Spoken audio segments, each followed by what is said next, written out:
प्यारे हिंदुस्तान के भाइयों बहनों, मेरी विद्यासागर की तरफ से सबको नमस्कार।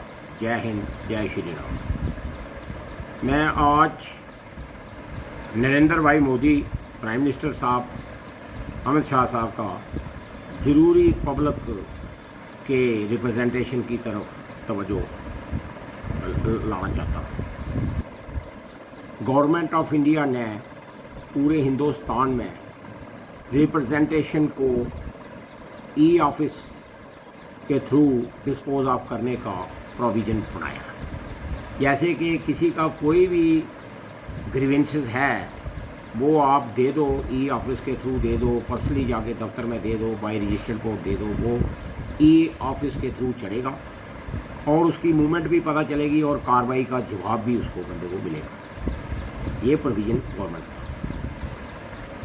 मैं मोदी साहब से, अमित शाह साहब से ये दरख्वास्त करना चाहता हूँ कि ये जो स्कीम है ये बिल्कुल इनफेक्टिव है। लोगों की रिप्रेजेंटेशनों के लिए आपने डीओपीटी से, जो जितेंद्र सिंह जी कंट्रोल करते हैं, ऑर्डर निकाले कि विद इन 30 डेज़ कोई भी रिप्रेजेंटेशन है उसको डिस्पोज ऑफ किया जाएगा, उसका फैसला होगा। उसके बाद दोबारा इनकी तरफ से बयान आया अखबार में, डेली एक्सेलसियर में, कि 30 दिन के बजाय 22 दिन में होगा।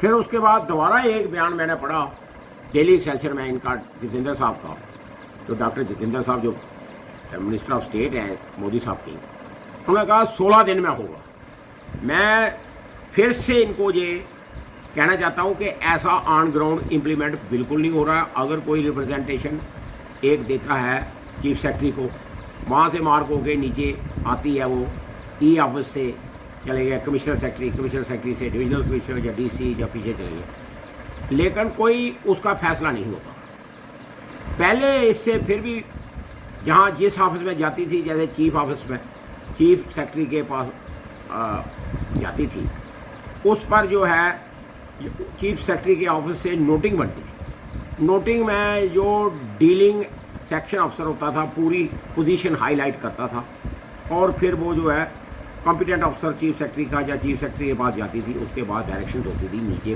टू कॉम्पिटेंट अफसर, कॉपी दी जाती थी एप्लीकेंट को कि ये किया आपने। उससे कुछ डर भी होता था से जो होता। अब ई ऑफिस से क्या हो रहा है, पहले ई ऑफिस का नंबर एक ले लो, फिर उसकी मूवमेंट पता चलने के लिए जाके आम आदमी तो उसको फॉलो नहीं कर सकता, क्योंकि कंप्यूटर वाले के पास जाएगा, 200-400-500 रुपया देगा, दिन भर बैठेगा, फिर मूवमेंट चेक करेगा, फिर नेट अवेलेबल नहीं है, कुछ अवेलेबल नहीं है।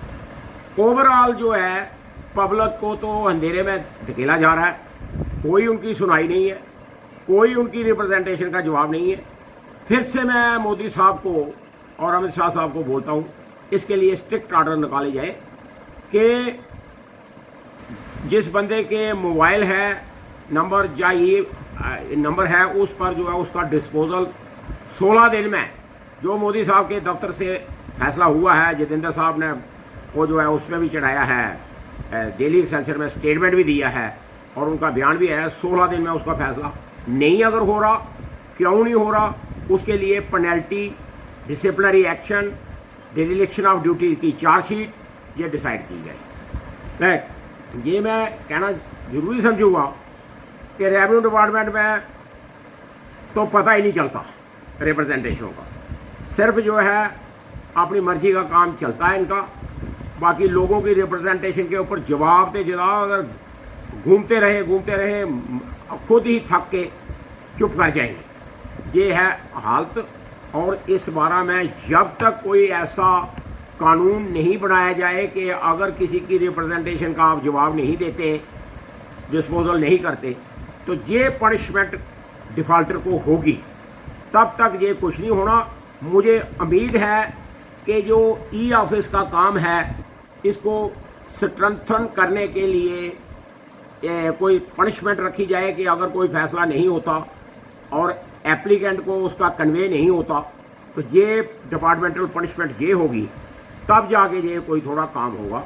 ये मोदी साहब के लिए, उनके जो गवर्नमेंट है उनका जो है पार्ट है, वो अगर इसके लिए कोई पनिशमेंट डिसाइड कर दें, डिपार्टमेंटल पनिशमेंट, मैं नहीं कहता कि टर्मिनेट करना उनको, अदरवाइज़ मैं ये बताना चाहता हूँ मोदी साहब कि delay or defer the document or public grievances and keeping it pending for an abnormal period, बहुत 2-2 साल 4-4 साल, it is clear cut a sign of corruption, क्योंकि करप्शन सिर्फ पैसे से नहीं होती, पैसा ले लिया एंटी करप्शन ने पकड़ लिया, किसी डॉक्यूमेंट को इलीगली रिटेन करना वो भी करप्शन है, उसका फैसला नहीं करना वो भी करप्शन है, इंटेंशन उसकी करप्शन है।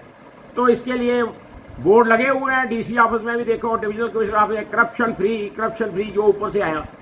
लेकिन देखा जाए कि अगर आप डॉक्यूमेंट का फैसला जो 16 दिन में करना है वो 16 साल में नहीं कर रहे, तो करप्शन फ्री कहाँ है, कैसे करप्शन फ्री है? एक दूसरे नंबर पर जो फर्द सेल परचेज के इशू हो रहे हैं वो कैसे हो रहे हैं? अभी पहले जो एसपी बैद जो डीजी हैं उन्होंने पूरा स्टेटमेंट, मैं तो नहीं दे रहा ये, उन्होंने दिया था कि करप्शन के बगैर फर्द नहीं मिलता। किसी ने पूछा नहीं बैद साहब को कि बैद साहब आपके पास क्या एविडेंस है, मगर इतना मैं जरूर कहूँगा सेल परचेज 90% फ्रॉडुलेंट है। लैंड जो है प्राइवेट पीछे है, आगे इंक्रोचमेंट है स्टेट लैंड पर, वो फ्रंट है, उसका कब्जा वो ले लेता है खरीदने वाला और लैंड पीछे रह जाती है असली। ये एक केस में नहीं है, 99% में केस है। दूसरे नंबर पर जो रोशनी की लैंड जो 2019 से पहले जो 20 अक्टूबर को तो रोशनी का खिलाफ फैसला हुआ इन्होंने किया, उससे पहले ज़मीनें बिक गई हैं। अब जो ज़मीनें बिक गई हैं, क्या वो एविक्शन करवाई अंडर रूल? उसकी कोई एविक्शन नहीं हुई। इसलिए मैं चाहूँगा कि मोदी साहब, आपको जब डेली एक्सेलसियर ने चढ़ाया था कि 20 लाख कनाल रोशनी के अंडर ज़मीन कैंसिल हुई है और आपने मांगा था कि मुझे दे दो ये 20 लाख और मैं इसको क्या करूँगा, मैं जहाँ नीडीज़ को डिस्पोजल करना है, उनको अलाट करनी है, मैं करूँगा। आपका ख्याल तो बहुत ठीक है, लेकिन ये देखिए कि जो आपकी ख्वाहिश है वो 1% भी पूरी हुई। अगर नहीं हुई तो उसके लिए सेंटर से टीम डिटेल करे क्यों नहीं हुई, जिन्होंने नहीं की। अब 3-3 जगह ज़मीन रोशनी की जो है, जो इंतकालात हुए वो बिक गई आगे। अब वो कैसे जो है ना, उसके लिए civil litigation, flood of litigation आ जाएगा जब आप उनको हाथ डालोगे। आपका एक अमल दरामद रेड इंक से करने से इम्प्लीमेंटेशन के ये एज पर order of the division bench of the high court और गवर्नमेंट ऑर्डर के तहत ये कैंसिल किया जाता है इंतकाल, कुछ नहीं होता। क्योंकि इंतकालात में जो कमियां हैं वो दिखाना पड़ती है, वो उसके तहत कैंसिल होता है। डिवीजन बेंच ने ऑर्डर भी कंडीशनल किया हुआ है। क्या ऑर्डर किया है? उन्होंने कहा कि ये जो बिल बना है रोशनी का 2001 का एक्ट और रूल 2007, ये लेजिस्लेटिव काउंसिल ने अप्रूव ही नहीं किया, ऐसे ही बना हुआ है। सीबीआई को डायरेक्शन दी थी उन्होंने 20 अक्टूबर 2020 की डायरेक्शन है PIL प्रोफेसर SK बल्ला वर्सेस स्टेट में। आज तक सीबीआई को 6 महीने का टाइम दिया था, 2020 अक्टूबर से 6 महीने नहीं हुए। वो इस बारे में डायरेक्टली होम मिनिस्टर साहब और मोदी साहब जो कि यूटी के इंचार्ज हैं वो देखें और कार्रवाई करें। और ई ऑफिस का जो काम है वो बिल्कुल जीरो है, उसको स्ट्रेंथन करने के लिए पनिशमेंट प्रिस्क्राइब किया जाए, डिपार्टमेंट जो डिस्पोजल नहीं करता। जय हिंद।